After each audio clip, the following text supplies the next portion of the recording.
बुलढाणा जिल्हाधिकारी कार्यालयावर शेतकऱ्यांचा एल्गार मोर्चाचं आयोजन करण्यात आलं होतं।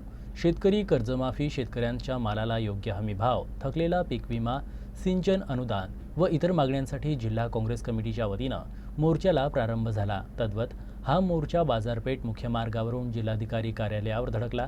यावेळी महायुती सरकारच्या प्रतिकात्मक पुतळ्याला चपला जोडे मारत घोषणा देण्यात आल्या।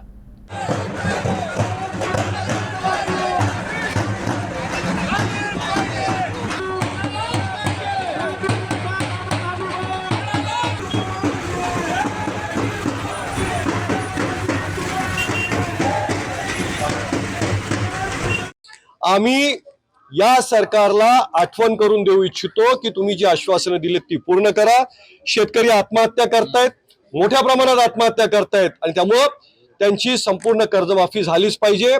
महाराष्ट्राचे कृषी मंत्री यांचा प्रचंड मोठा भ्रष्टाचार उघडकीस आलाय आणि त्यामुळे त्यांनी देखील तात्काळ राजीनामा दिला पाहिजे, ही देखील आमची आज या निमित्ताने मागणी आहे।